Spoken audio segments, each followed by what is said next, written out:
Muslim demands pig farmer move because they're building a mosque next door. Farmer has perfect response. The United States welcomes people of all faith. Our society encourages us to live alongside each other in tolerance and respect. But what happens when a group refuses to show respect to their neighbors? What if newcomers want to destroy the traditions and values of long-standing Americans? That's when you need to stand up and prove you won't be intimidated by anyone.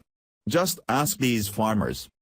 When an Islamic group moved in next door and told Craig Baker the pigs on his family's 200-year-old Texas farm had to go, he and his swine decided to fight back.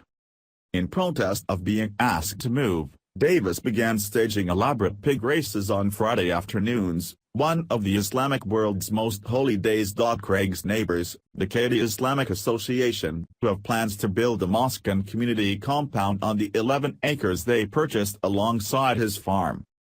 Baker, 46, a stone shop owner whose family has owned the farm for 2 centuries, says the association knew about the pigs when they bought the property, and it's not fair for them to ask him to get rid of the animals. Neighbors have been showing support for Baker's races, even coming in the pouring rain and giving donations ranging from $100 to $1,000 to sponsor the events.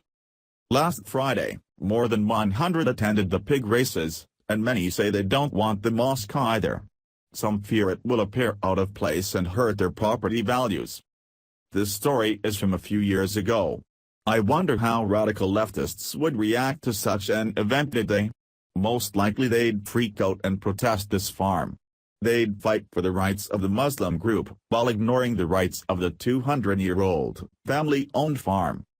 Imagine the audacity of a group like this. They demanded that the farm be moved, simply because it offended them. So what? America's about freedom. A family has the right to raise their pigs on the same land they've had for over 200 years. Just because that offends a religious group doesn't mean they must move. If Muslims are to get along with other Americans, they need to accept their ways of life. We don't have to bend just to accommodate their strict rules. Yet time and again we find they demand from us what they are not willing to give. Let this be a lesson to every intolerant American. You make us mad, we raise our pigs. Pigs.